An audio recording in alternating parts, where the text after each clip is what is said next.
नमस्कार, HNA news में आपका स्वागत है। मैं हूं आपके साथ नम्रता शर्मा। आइए नजर डालते हैं खबरों पर।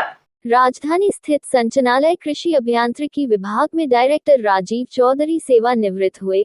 वहीं डायरेक्टर राजीव चौधरी ने हमें बताया कि मैंने 40 साल विभाग को सेवा दी। जब नौकरी ज्वाइन की थी उस समय बैलगाड़ी से खेती हुआ करती थी, लेकिन आज आधुनिक कृषि यंत्रों से खेती हो रही है।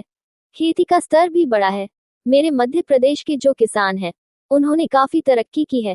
मैं वर्ष 1984 में शासन की सेवा में आया था और 2024 चल रहा है। 40 वर्ष पूर्ण करने के उपरांत मैं सेवानिवृत्त हो रहा हूँ। वह दौर था जब प्रदेश में मुख्य रूप से बेलों से या परंपरागत रूप से खेती होती थी। इन 4 दशकों में प्रदेश में बहुत आधुनिक पद्धतियां आई है। वहीं उन्होंने कहा कि मैं सेवानिवृत्त हो रहा हूँ, परंतु मैं किसानों के बीच ही रहूंगा।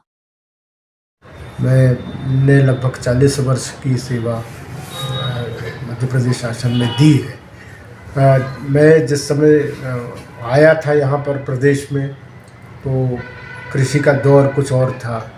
अधिकांश खेती किसानी में बैलों का उपयोग होता था। वो दौर था जब देसी हल और बोनी के जो पुराने तरीके वो किसान भाई अपनाते थे। इन 4 दशकों में हमारे प्रदेश की कृषि में यंत्रीकरण तेज़ी से बढ़ा है और आज हमारा जो यंत्रीकरण का स्तर है वो देश के सबसे प्रगतिशील राज्यों में से एक है।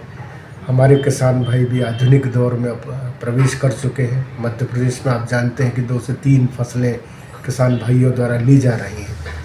तो मुझे प्रसन्नता है कि इस पूरे सेवा काल के दौरान मैंने वो दौर से बदलते हुए हमारे प्रदेश को आज देखा और मैं किसान भाइयों को यही उनसे कामना करता हूँ कि इसी तरह वो नई नई तकनीकें अपनी अपनाते रहें, जिससे लागत में कुछ कमी आएगी और उनको उत्पादन भी अधिक मिलेगा और लाभ अर्जित कर पाएंगे। यंत्रीकरण एक वो क्षेत्र है जो हमारे युवाओं को भी आकर्षित करता है। तो जो पलायन हो रहा है खेती से गाँव के बच्चों का, उसको भी हम रोकने में काफ़ी हद तक इसकी सहायता से हमें मदद मिलेगी। सर, आपको कहना चाहिए कि इतना लंबा समय रहा है तो ये पूरी चीज़ें मेरे कहना चाहिए खून में रच बस गई है और मैं किसानों से कभी दूर नहीं रह पाऊँगा और मैं आगे भी किसानों को निःशुल्क सेवा दूंगा कि जिन भी किसान भाई को कोई भी कठिनाई हो तो वो मुझे अवसर दें। मैं उनकी जितनी मदद होगी मैं करने के लिए तैयार हूँ और इसके साथ ही कोई नई तकनीक आएगी तो उसके लिए भी मैं अपने स्तर से हर संभव प्रयास करूँगा। जहाँ तक राज्य शासन या अन्य कोई संस्थान को, किसानों को, संगठन है जो किसानों के, उनको जिसको भी मेरी आवश्यकता है मैं हमेशा उनके लिए तैयार। सर